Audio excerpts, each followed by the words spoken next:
Do not try and bend the spoon. That's impossible. Instead, only try to realize the truth. What truth? There is no spoon. There is no spoon? Then you'll see that it is not the spoon that bends. It is only yourself.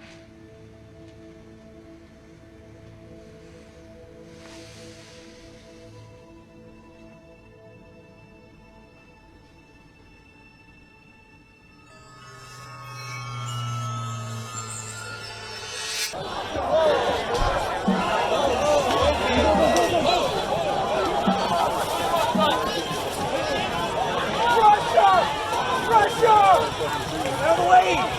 Move it! You put the boom!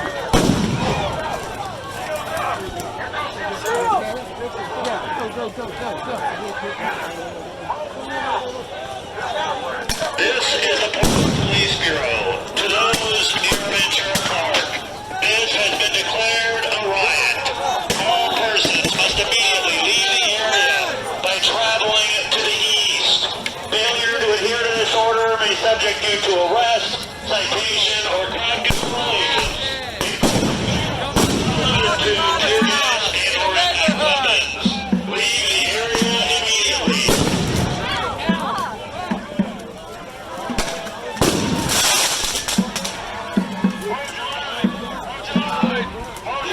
This is the Portland Police Bureau.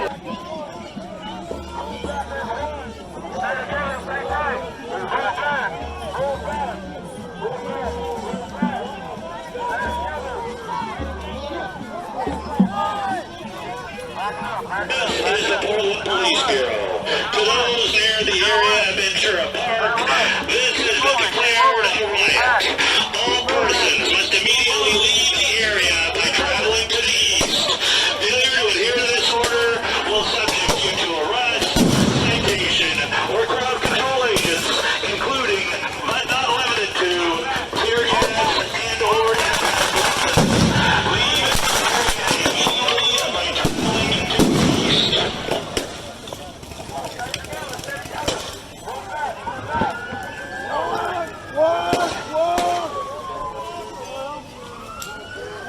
This is the Portland Police Bureau. To those near the area of Ventura Park, this has been declared a riot. All persons leave the area by traveling to the east. Failure to adhere to this order will subject you to arrest, citation, or crowd control agents, including, but not limited to, tear gas and/or impact weapons. Leave the area immediately by traveling to the east.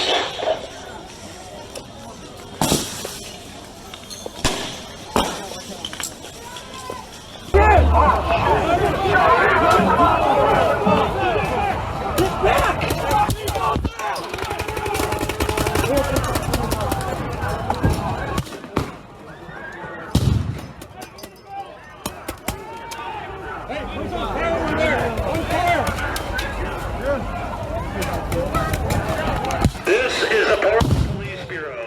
To those near Ventura Park, this has been declared a riot.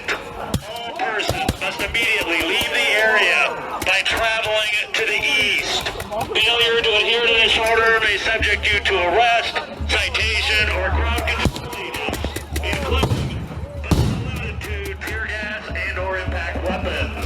Leave the area immediately.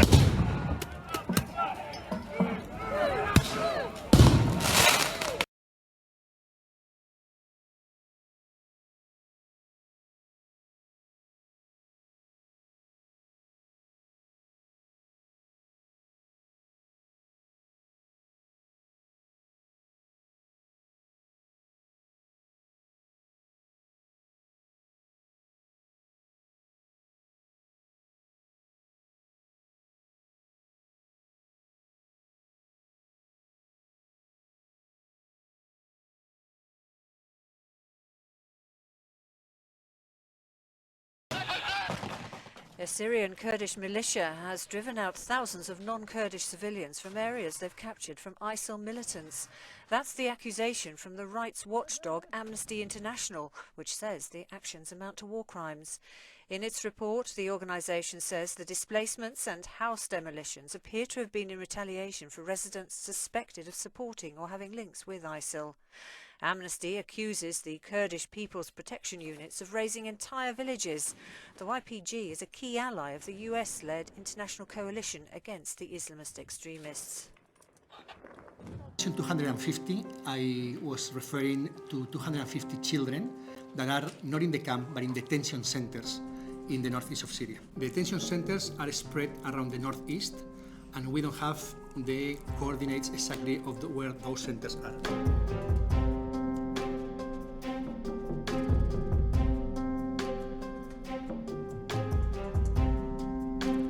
So far, we know that 17 countries have been repatriating at least 650 children over the last months, but we expect that the figure will go up in the coming days.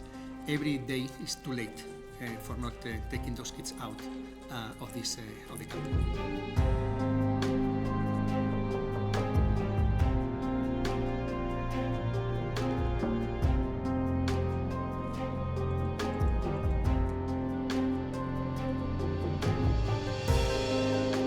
Nearly 28,000 children of foreign fighters or children allegedly associated with armed groups from more than 60 countries, including almost 20,000 from Iraq, remain trapped in the Northeast, mostly in displacement camps.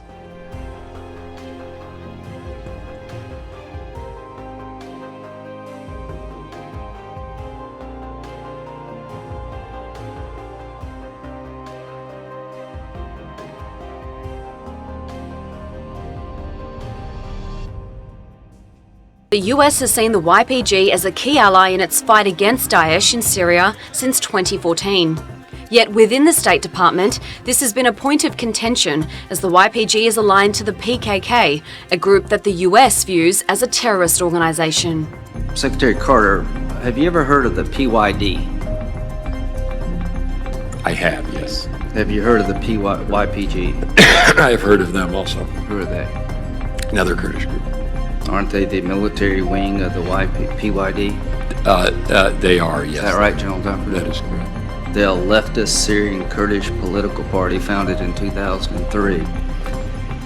Reports indicate that they're aligned or at least have substantial ties to the PKK. Is that true? Yes, we have. Is the PKK a terrorist organization in the eyes of the Turkish government? The PKK is a terrorist organization not only in the eyes of the Turkish government, but in the eyes of the U.S. government as well. The PKK has waged an armed campaign against the Turkish state since the early 1980s, killing more than 40,000 people. And the Human Rights Watch says the YPG branch has been involved in several war crimes, which include recruiting and training children as young as 12 years old. But Washington is still training and equipping the group, even though the group has attempted to camouflage itself. They formerly called themselves the YPG, who the Turks would say equated to the PKK. You're dealing with a terrorist enemy of mine. How can you do that, ally? So we literally played back to them, hey, you got to change your brand. What do you want to call yourself besides the YPG? And with about a day's notice, they declared that they were the Syrian Democratic Forces. I thought it was a stroke of brilliance to put democracy in there somewhere. This is how the SDF celebrated when they cleared Raqqa from Daesh. The man you see in these posters is Abdullah Öcalan, the founder of the PKK.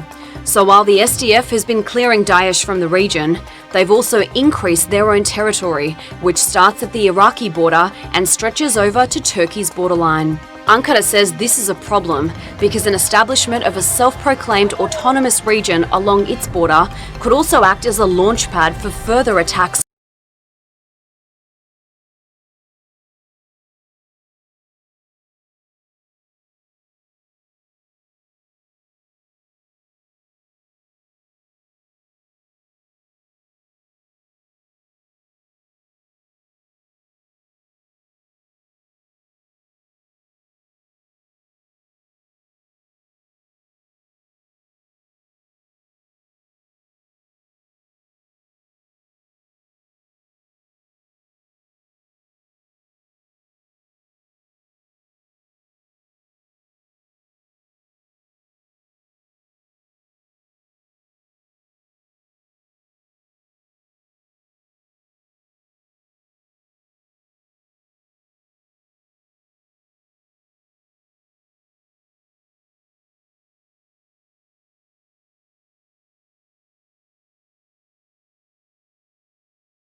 Looking ahead to the November elections, right now there's a new push to put Teresa Rayford back in the running for mayor of Portland. Rayford placed third in the primary election for mayor this year, which means she's not on the official ballot this fall. The top two finishers, Mayor Ted Wheeler and second place finisher Sarah Iannarone, will face off in the November 3rd general election. But a new write-in campaign is now working towards a different outcome. Teresa Rayford joins us live this morning to talk about the new support and how it's being received in this current climate. Good morning. Good morning. How are you? Very good. So good to talk with you. I want to ask your reactions to this new write-in campaign. Well, obviously, as a community organizer, I'm thankful for the effort that's being put forth to do the campaign. And in the current climate, I understand why it's so essential and necessary for people to have leaders that they can count on, that they can get information from, and that they can trust. And so I'm just honored that community is doing something that I literally don't have the bandwidth to handle right now with the work that we're doing.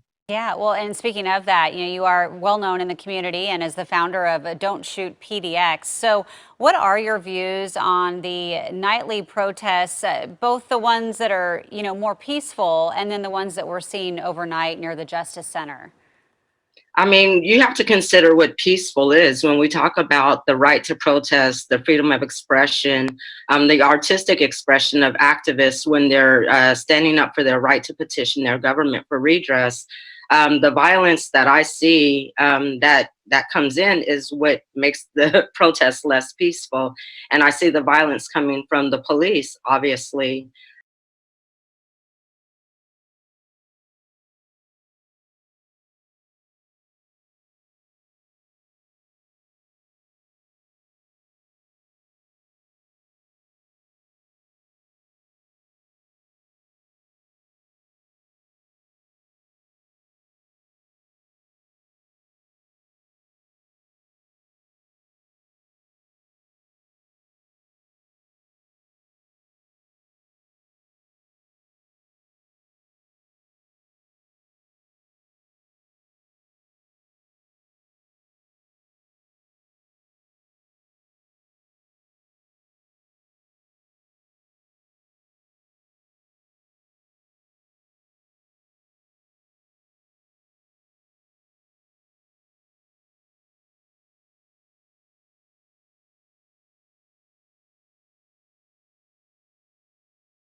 The war in Syria has been raging and increasing Turkey's security concerns.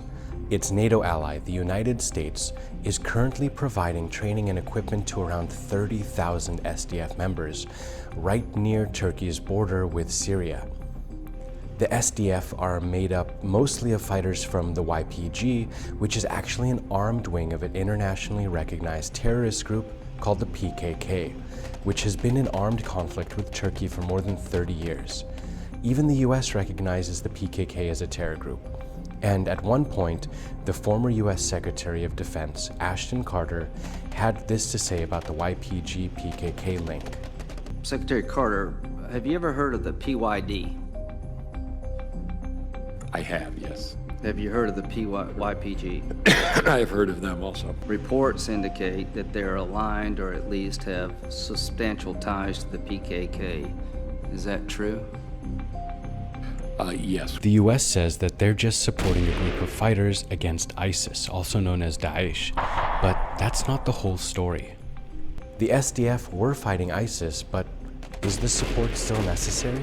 There are very few of them left in that area of the world, and within another 30 days there won't be any of them left.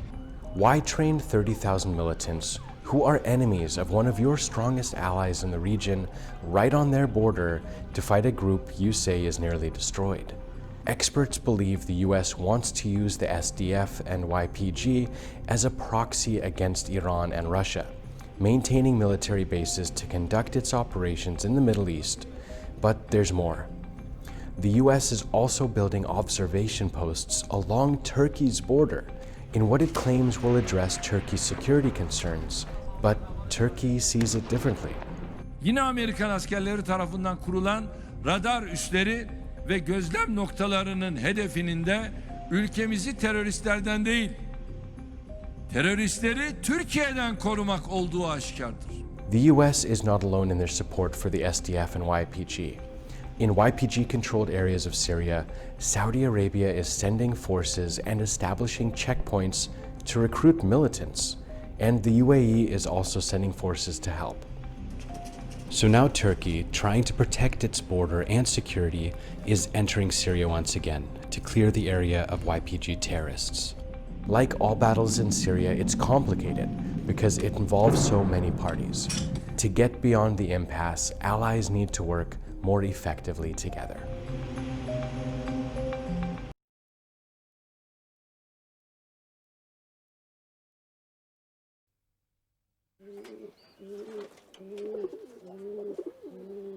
Bir tane, şurada var bir. Bu mudur Azam? Baby one. It's so beautiful. The simple pleasure of a man whose boyhood was spent in a poor Kurdish village in Turkey.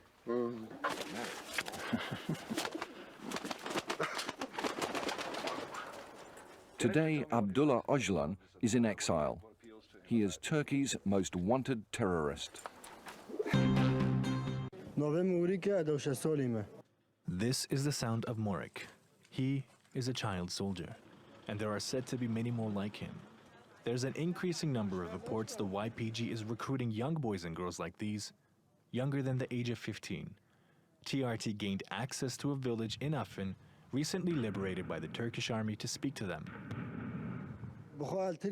I was based in Turkey, and when I visited my sister in Afrin, the YPG arrested me, and they forcibly recruited me, and they sent us to the front lines. They forced us to join their ranks. It wasn't our decision. The PKK oppresses everyone. There are too many fighters like us who are forcibly recruited. We are young. We don't know much about war.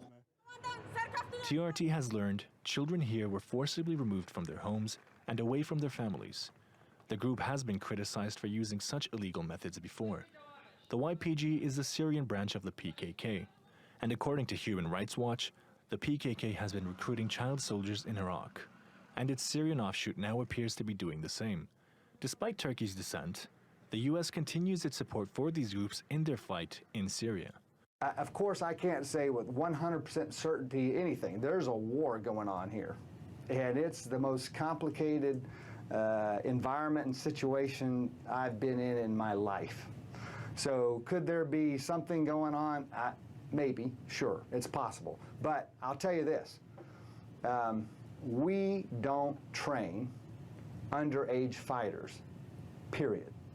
And if we find anything that looks like an underage fighter, we get them removed from the premises and from the formation and from our operations and activities.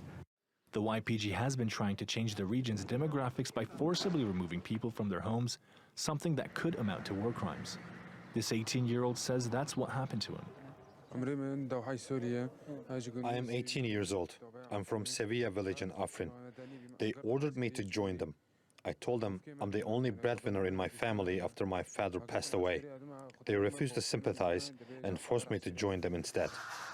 Turkey continues to warn the U.S. against siding with the YPG in Syria. And with more examples of children being forced to the front lines being reported, such warnings are getting louder. Yasin Eken, TRT World. 3 PKK leaders have a combined bounty of $12 million on their heads, offered by the US, who, among with many other nations, has long declared the PKK a terrorist organization. But the US continues to distinguish the PKK leadership from the YPG, its Syrian branch. And this is when it began. In 2003, the US invasion of Iraq led to the rise of the Iraqi Kurds. This prompted the PKK to re-strategize and declare it was shifting its focus from fighting an asymmetric war against Turkey to establish breakaway cantons in 4 countries. The PKK cadres are present in different countries under different names, like the PJAK in Iran, PCDK in Iraq, and the PYD in Syria. And the PYD's armed wing is the YPG. This is the root of the problem, as Turkey finds US policy regarding the YPG in northern Syria hostile. Washington continues to support an armed group, the YPG, while it calls its parent organization, the PKK, a terror group. This is despite White House officials acknowledging on many occasions that they are different sides of the same coin. Reports indicate that they're aligned or at least have substantial ties to the PKK. Is that true? Yes, we have. But this is how they're linked. YPG and PKK are connected both ideologically and organizationally. Ideologically, both groups are loyal to Abdullah Öcalan, the founder and leader of the PKK, something even YPG officials admit. All victories, developments, and gains made here are a result of a great battle based on his opinions and philosophy. If his ideological power hadn't been with us, we wouldn't know what to do in such a situation, says an anonymous YPG member. The YPG and PKK also share many banners, some of which prominently feature Öcalan. In 2017, after the YPG-led takeover of Raqqa, the self-proclaimed capital of Daesh, YPG militants displayed Öcalan posters in the main city square. But the link between the two organizations is not limited to ideology. The two groups are also closely knit in organization structure.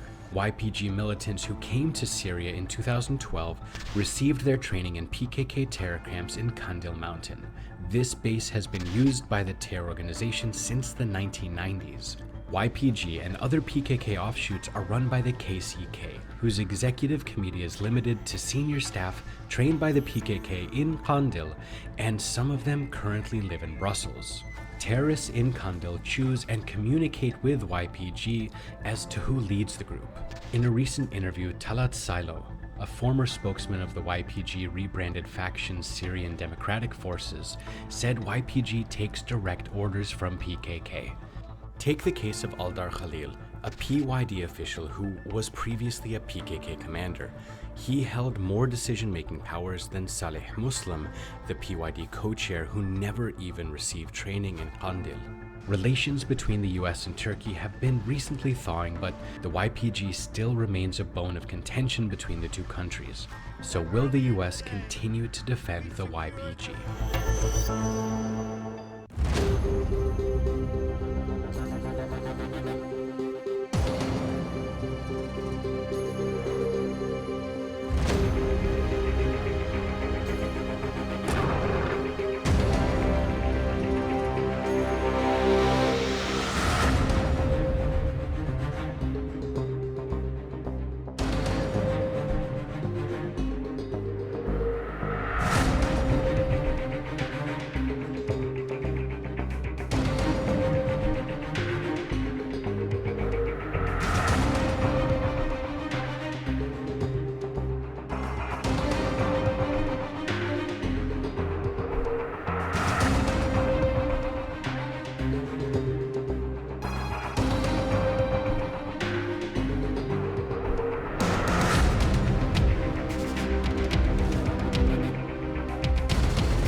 So let's get started. So first thing that everyone should probably know before we get to the other part is, what is Rojava? What exactly is this place? Well, Rojava, the word, is Kurdish for west, and Rojava, the sub-state entity, is the name for Western Kurdistan, the territory controlled by the SDF, which stands for the Syrian Democratic Forces. In the Syrian Civil War, the territory comprising Rojava stretches from Kamishlo and Kobani in the north, down to Manbij on its western border, down along the banks of the Euphrates, down to the border with Iraq, and also includes major cities like Raqqa and Hasakeh and Shadadi, and many others. What makes Rojava special in this civil war as a sub-state entity is that, unlike its neighbors that are radical Islamist terrorists, Rojava is basically a realization of the ideology expressed by Abdullah Öcalan, who I'm sure you people know as the man that was primarily responsible for founding the PKK, the Kurdish Workers' Party in Turkey. They started out as a Marxist-Leninist group that pushed for Kurdish independence from the Turkish state because they were constantly oppressed. And along the way, they kind of moved away from that Marxist-Leninist ideology and developed their own idea of democratic confederalism. And what is democratic confederalism? Well, it's best described as a libertarian socialist ideology. Democratic confederalism places a big emphasis on self-governing communities, so villages, cities, this, that, or the other, etc. The people in those villages participate in popular democracy and make the decisions for that village and how they want to address problems, this, that, or the other. It's basically self-governance by the people in those units. So that's sort of how governance plays out in general. Along with that, democratic confederalism places a huge emphasis on women's liberation. It is very deeply devoted to feminist thought. So a big thing in Rojava is the autonomy of women. Women have to have a certain percentage of representation in governing bodies. They have their own military units called the YPG. These are fully realized units. They are not there for decoration. They're not there to basically serve as propaganda. They are actual fighting units. And they go to the front and they have shaheeds and martyrs. Solidarity from the Libertarian Socialist Caucus of DSA. Solidarity from Demand Utopia. Solidarity with the revolution in Rojava from members of the industrial workers of the world. Solidarity from Olympia Assembly. My name is May. I stand in solidarity with the women's revolution in Rojava. BG Rojava. My name is Trevor Newhart. I work with the Libertarian Socialist Caucus of the Democratic Socialists of America, and I stand in solidarity with the women's revolution in Rojava. BG. My name is Dave Bizers. I work with the Democratic Socialists of America and the Libertarian Socialist Caucus. I stand in solidarity with the women's revolution in Rojava. BG. My name is Kirsten. I work with the Libertarian Socialist Caucus of the DSA as well as Symbiosis. I stand with the women's revolution in Rojava. BG. From the Pacific Northwest Social Ecology Retreat to Rojava, we send revolutionary greetings. BG Rojava, free Kobani. BG Rojava, free Kobani. BG Rojava! BG! Death to the fascist Turkish state! Demand Utopia stands in solidarity with Rojava against fascism worldwide. For a new world to be born, the old must be burnt to the ground. Solidarity with the women's revolution of Rojava. Death to the fascist Turkish state.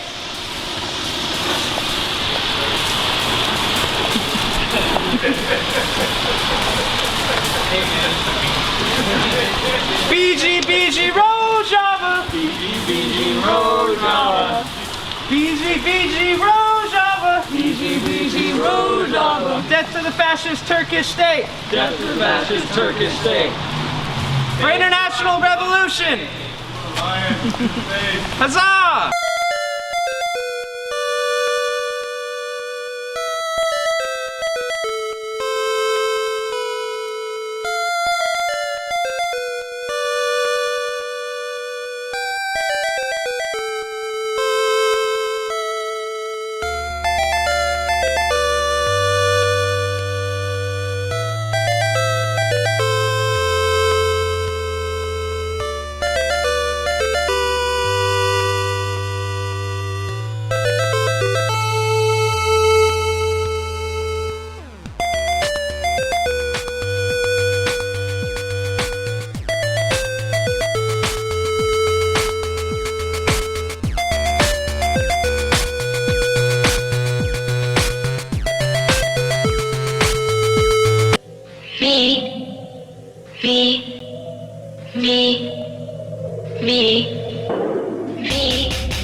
بأسر أحد عناصر الPKK من النساء المصابات فرجينا يد خيتي والآن نقوم بإسعافها إلى المشفى.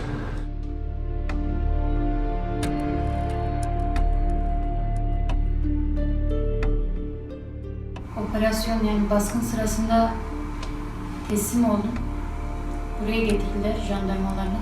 Herhangi bir kötü muameleyle karşılaşmadım. Bütün gün sağlık testleri yapıldı her gün.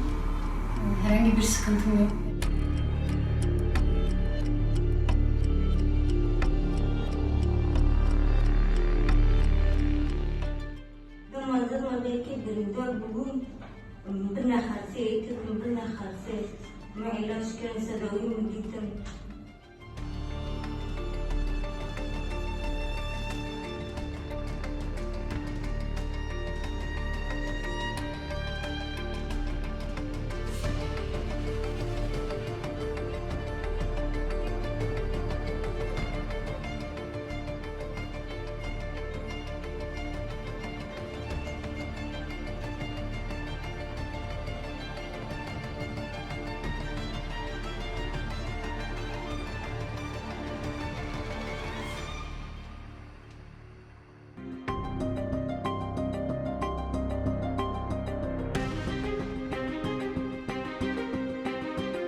The PKK.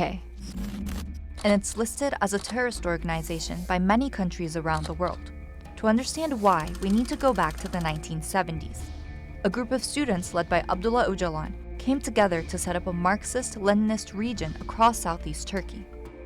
They named their group the PKK, and their aim was to create a greater Kurdish state spreading across neighboring countries.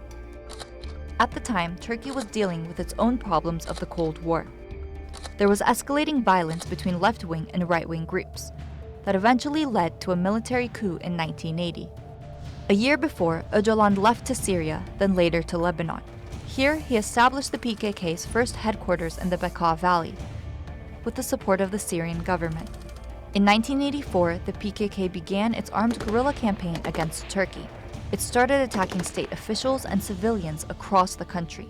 Villages were burned down, children were kidnapped, there were suicide bombings, and people were murdered. In the 1990s, the PKK's attacks went beyond the borders of Turkey. There were highly coordinated attacks and illegal demonstrations across Europe, many of which ended in violent clashes with the police. During the same period, the US State Department published numerous reports about the PKK's involvement in organized crime and drug trafficking. These events later led the US government to officially list the PKK as a terrorist organization. Giving in to the ongoing pressure of Turkey, Syria also stopped openly harboring the PKK. This pushed them to move their headquarters to the Kandil Mountains in northern Iraq, just across the border from Turkey, where it remains today. In 1999, PKK leader Abdullah Öcalan was arrested in Kenya, but his arrest didn't deter his followers. Laying low for the next 6 years, the PKK cadre consolidated its power and reorganized. The PKK goes by different names in different countries. There's the PJAK in Iran, PCDK in Iraq, and PYD in Syria. They are all known to engage in violent activities aiming to advance the PKK agenda and establish authority in their respective countries. But in recent years, the most active is the PYD's armed wing, the YPG. By 2004, the PKK's attacks upon the Turkish state rose once again. Fast forward to 2013, Turkey started a peace process and announced that there were ongoing talks with the jailed PKK leader, Öcalan. As a result, a bilateral ceasefire was agreed on, and it looked as though the violence that had claimed the lives of over 40,000 people was coming to an end. During this time, Turkey saw a dramatic decrease in terrorism-related attacks and deaths. But violence flared once again in 2015, when the ceasefire was unilaterally broken by the PKK, and the organization's senior figure, Besa Hozat, announced that the time had come for a, quote, revolutionary public war. Meanwhile, the fight against Daesh in Syria was escalating, and the US had shifted its allegiance to the YPG. They told the group to rebrand itself as the Syrian Democratic Forces. I thought it was a stroke of brilliance to put democracy in there somewhere. Then they began training and equipping them. The US-backed SDF did clear Daesh out, but then they took control. When Raqqa was cleared in 2017, these pictures emerged. On the posters was Abdullah Öcalan, the incarcerated founder of the PKK. Many countries and international organizations have declared the PKK to be a terrorist organization. This, however, does not stop them from operating their criminal network throughout Europe and the Middle East. 70% of the PKK's finances are said to come from drug trafficking and tribute collection. And groups such as the Human Rights Watch and United Nations Human Rights Council have pointed out the YPG and SDF's large-scale human rights violations and ethnic displacements in northern Syria. As long as the PKK continues to get the West's blessing, it's not just the people of Turkey, but also the Arabs, Kurds, and the Turkmens of the region who will suffer. Imagine your country has been facing a terrorist incursion for over 30 years. Your Western and European allies have condemned the attackers, recognized the group as terrorists, and offered their support to you. Now, a few years ago, a new, bigger, and even more widespread threat has surfaced. One who has attacked you and your strong allies. So, what does one of your best allies do? Arm and train your longtime enemy in order to fight the new bad guys, and then let them settle up right next to you. You see why Turkey's upset. That's what's happening right now on their southern border with Syria, where the YPG control 65% of the Turkey-Syria border. The US says that Turkey should concentrate on attacking Daesh, but Turkey sees the YPG buildup as a greater long-term threat. Here's some background. In order to fight Daesh, also known as ISIS, in Syria a few years ago, the US armed and trained a group of mostly Kurdish rebels going by YPG, who later changed their name to SDF. More on that in a second. The SDF moved into areas which Daesh had been controlling, and they decided to stay and hold up in cities like Afrin, Manbij, and others. Some areas previously controlled by Daesh are now swarming with SDF fighters. So, who is the SDF? They formerly called themselves the YPG, who the Turks would say equated to the PKK. You're dealing with a terrorist enemy of mine. How can you do that, ally? So we literally played back to them that, hey, you got to change your brand. What do you want to call yourself besides the YPG? And with about a day's notice, they declared that they were the Syrian Democratic Forces. I thought it was a stroke of brilliance to put democracy in there somewhere. That's right. The SDF were told to rename themselves by the US. But why? Aren't they the military wing of the PYD? They are, yes. Is that right, General Dunford? That is correct. They're a leftist Syrian Kurdish political party founded in 2003. Reports indicate that they're aligned or at least have substantial ties to the PKK. Is that true? Yes, we have. Is the PKK a terrorist organization in the eyes of the Turkish government? The PKK is a terrorist organization not only in the eyes of the Turkish government, but in the eyes of the U.S. government as well, Senator. Turkey says this is why they launched an operation to clear the area of the SDF. So, how would you feel about your allies arming your enemies, then asking you not to fight against them?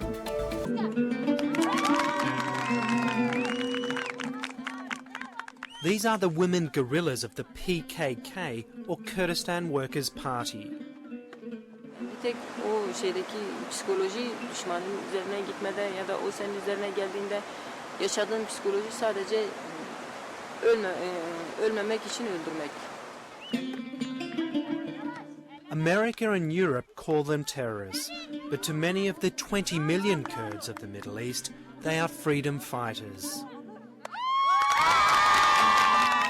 This is the first time in 5 years they've let a camera in to film their mountain sanctuary.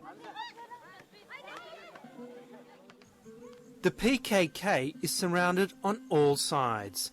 Iran, Turkey and Syria all want to wipe them out. Even the other Kurdish parties in Iraq, along with their American allies, want to see the back of them. Today is the anniversary of the Kurdish uprising, which began in Turkey 20 years ago. To mark the event, 50 new recruits are being sworn into the ranks of the PKK.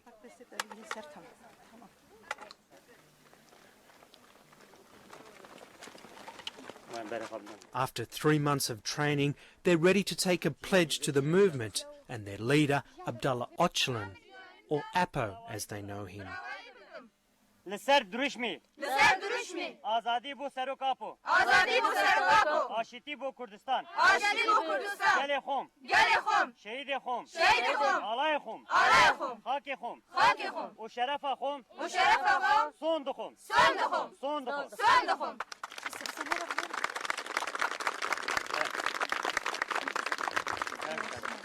Rastım. Ama da silah sermil.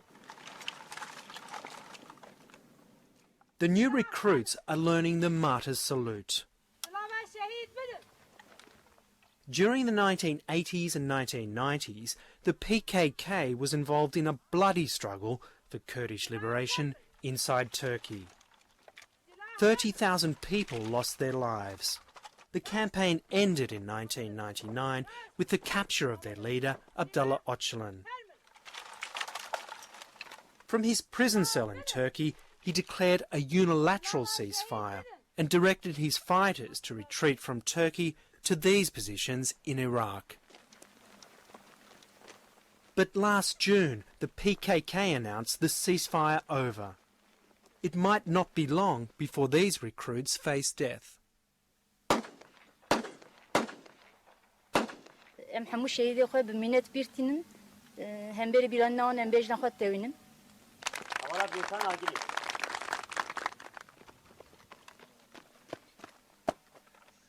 The PKK has spent the last 5 years building up its ranks. There's about 10,000 fighters in these mountains. Half of them are women.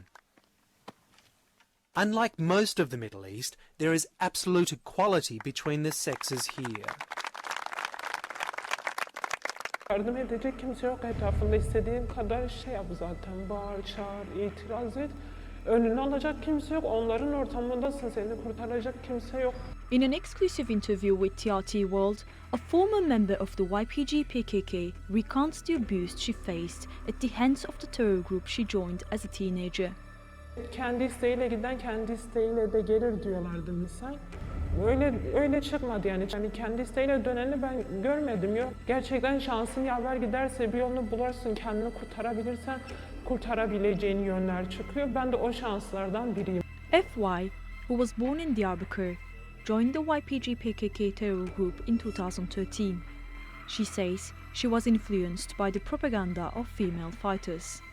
Psikolojimin tam olmadığı bir dönemde etrafımın da bunu çok iyi kullanması sonucu aileyle aranın bozuk olması, içinde büyüdüğüm arkadaş ortamının bu ortama çok yatkın olmasından ötürü beni nereden vuracaklarını iyi biliyorlardı. Daha çok zayıf noktamı iyi biliyorlardı. When she arrived at the training camp near the Turkey-Syria border, she saw the abuse unfold before her eyes. Gözümde çok farklı bir şekilde canlanıyordu o ortam, o şahıslar. Çok iyilerdi sözde gözümde. Yani ilk katıldığım zaman tanışma için hani sicilini alma, nereden katıldın, neyden etkilerine katıldın, ailenin durumunu falan katılabileceğini düşünün, insanların ismini alabilmek için, konuşmasını yapabilmek için tek tek bizimle konuşuyordu. Beni de tek götürdüler. Ben de öyle çok anormal bir durum olarak görmedim. Bir yakınlaşması oldu işte, dediğim gibi sen o yakınlaşmayı daha önce dışarıdan farklı birinden görmediğin için bir baba yerine katıyorsun, bir abi, bir amca yerine katıyorsun. Ama gerçekten tüm samimiyetimle belirtiyorum. Yani yaptıkları bir şey, cinsel istismar gerçekten var. Güzel kızları yanlarında toplama, gücünün yetemeyeceği insanları yanında toplama, onların gücünden faydalanabilme. 16 yaşındaydım. Yani ne kadar çocuk istismarı yok deselerdi kendi yaşadığım bir şey. While stationed at bases in Iraq and Syria, FY was raped by PKK leaders multiple times. Eyalet yönetimi dedikleri biriydi. Onlar adına birçok kirli işi yapmış, etmiş. Şu benim olacak deyince olay bitiyor, önünde duracak kimse yok. Bir iki defa daha oldu. Farklı bir şahıs ama o da üst yönetim, ondan da bir üst yönetim. The abuse only got worse when she tried to leave the group.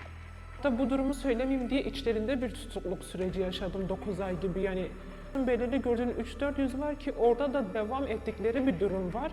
Bir tek bana değil, ellerinde tutuklu olan birçok kişiye korkudan kimse açılıp birbirine söyleyemiyor başıma bu geldi diye. After 6 years of rape and torture, the YPG PKK terror group tried to get rid of her. Hiç bilmediğim bir arazide tek bırakıyorlardı. Bu insan hava araçlarının görüntü bulduğu yerde hani hava operasyonları oluyor. Hareket edersem uçak gelir vurur diye. But she made it out alive. Suriye'ye gönderdiler. Hastalığım da vardı. Annemin hastasıydı. Ondan ötürü sürekli bayılmalarım falan oluyordu. Belki de kendilerince yanlış anladılar bu bayılmalarımı, düşmelerimi. Tedbir amaçlı Suriye'ye gönderdiler, bilmiyorum. Çünkü bu olaylardan hamile kalan çok kişi kalıyordu. En sonunda zaten fırsatını, aileyle iletişime geçme fırsatını bulmaz kaçmak istediğimi belirttim. Ki bu olayları yaşamadan kaçmak isteyen de birçok kişi var. Ama o fırsat gerçekten çok önemli. Herkes o fırsatı yakalayamıyor. Çok tedbirleri var yani. Kaçtığın zaman sana sıkıyorlar ki, kaçtığın zaman arkamdan ateş edildi, yaralandım misal. Onların kendi elleriyle yaralandım. Yani orada ölsem diğer tarafa suç atacak, hani Türk askerleri yaptı diyecek. Hikayesi böyle olan çok kişi var. Görüyorsun artık, kendinden biliyorsun, gördüğün zaman anlıyorsun. Yani dışarıdan ne anlatılırsa anlatsın, gerçekten öyle değil. Televizyonlarda kendilerini kahraman gibi de gösterebilirler. İnsan içindeyken ateşi daha iyi görüyor, yani yanıyor, görüyorsun. FY escaped the YPG PKK in 2019 and surrendered to Turkish security forces. She's one of the hundreds of women who have been brainwashed to join the terror group. She says she wanted to share her story to save the lives of other young women.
We have especially underlined the significance of fighting against Daesh in a sustained fashion.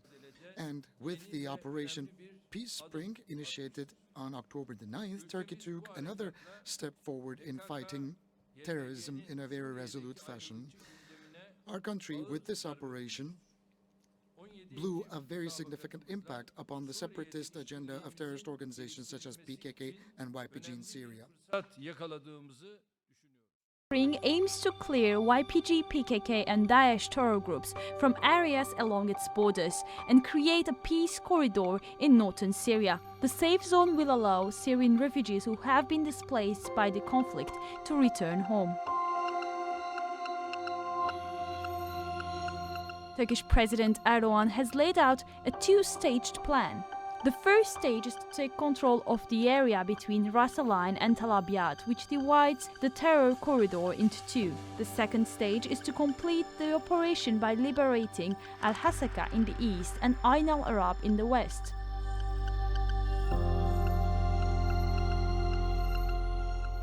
So far, Turkish troops and the Syrian National Army have seized Syria's M4 highway linking the YPG-controlled cities of Manbij and Kamishli.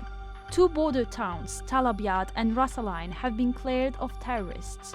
The next objective is to liberate Ain al-Arab and Manbij, and reports say Turkish troops are already deployed outside Manbij.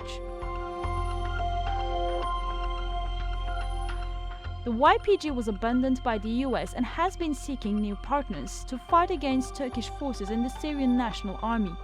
In a major shift in alliance, the terror group has struck a deal with the Assad regime. The deal will see regime forces being deployed along the entire border with Turkey. A senior Russian politician said the risk of open Turkish-Syrian conflict is low.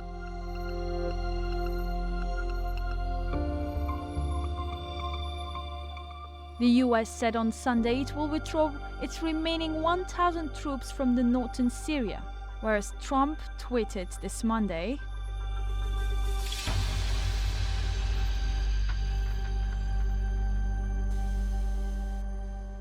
Meanwhile, France, which has been a major ally in the US-led coalition fighting against Daesh in Syria and Iraq, also decided to pull out its troops and civilian personnel from Syria. It's left thousands dead and large swathes of the country in the hands of militias as well as terror groups. Millions of Syrians have left their homes. Turkey is home to nearly 4 million Syrian refugees. Its aim in this operation is to create a peace corridor along the Syrian-Turkish border, where refugees can be resettled and live free from fear of the Assad regime or terror groups. The area Turkey is trying to clear was once home to Kurds and Arabs, but many locals have fled the area. This is what Syria looked like when Daesh was almost at the height of its power. So, if you were a Syrian who did not support the regime, Hayat Tahrir al-Sham, the YPG or Daesh, you basically had to submit to their rule or try to flee. Millions of refugees have been driven out of the country and thousands have been killed by Daesh, but mainly by the Syrian regime. The YPG, who is a terrorist group affiliated with the PKK, has also played a role. In 2015, Amnesty International released a report outlining how YPG groups deliberately burned down villages and forced displacements. Turkey is also seeking to clear its border from the group that has shelled Turkey and killed hundreds of people for years. In 2016, Turkey launched Operation Euphrates Shield. Its aim was to drive Daesh and the YPG out of northern Syria. Then in 2018 came Operation Olive Branch in Afrin. As a result of the two operations, at least 340,000 refugees were able to return home. And today, Turkey is carrying out Operation Peace Spring to create a 480-kilometre long, 30-kilometre wide safe zone. These are the obstacles preventing them from doing that. Since 1984, the PKK, an armed organisation, has been fighting against the Turkish state, claiming the lives of more than 40,000 people. According to a CIA fact book, there is estimated to be around 12 million Kurds in Turkey. The PKK claims to lead a struggle for the right of self-determination for Turkey's Kurdish population, which is not supported by every Kurd in Turkey. This group is recognised as a terrorist organisation not only by Turkey but many entities, including the European Union, NATO and the United States. And yet the US has trained and armed the YPG since 2015. Why? Despite knowing that it's affiliated to the PKK, the US has seen the YPG as a key ally in its fight against Daesh in Syria, a strategy that has made Ankara unhappy. May I just say one thing? The YPG, that militia that the United States has been supporting, is absolutely affiliated with the PKK. Is the PKK a terrorist organization in the eyes of the Turkish government? The PKK is a terrorist organization not only in the eyes of the Turkish government, but in the eyes of the U.S. government as well. As of now, more than 300 civilians in Turkey have been killed by Daesh, and Turkey alone has arrested over 5,000 Daesh terrorists and neutralized 3,500. So why hasn't the US looked to Turkey to be its key partner in the fight against Daesh?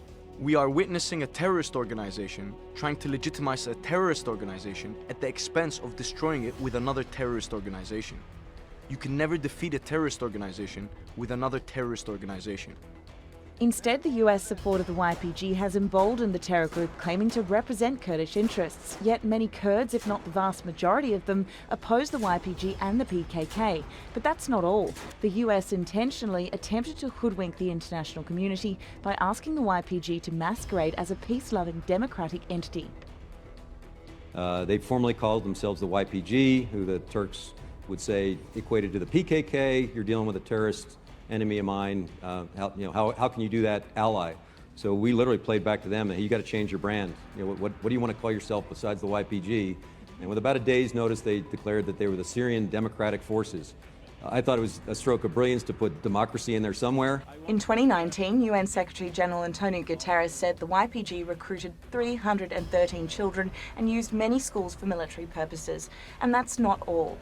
I was just speaking a little while ago with Senator Rubio about the Kurdish militia that we have relied upon. That Kurdish militia has been accused of war crimes by groups like Amnesty International. In some cases, Syrian refugees flee it and don't go towards the Kurdish areas. They run away from them. They go into Islamic State territory. As this operation begins to unfold, the YPG has threatened to release Daesh prisoners to thwart Turkey's attempt to secure the area and make it safe for refugees to return. Reports are already emerging that a prison holding 800 Daesh members formerly under YPG control is now empty. The prisoners have been let loose. So why is Turkey fed up? Turkey is the country with the largest Syrian refugee population. For years, it has asked for help from the UN and the EU to do its share in the humanitarian crisis and help create a safe zone to resettle refugees. Turkey has turned to its allies to get rid of groups terrorizing the Syrian people. But the requests have fallen on deaf ears.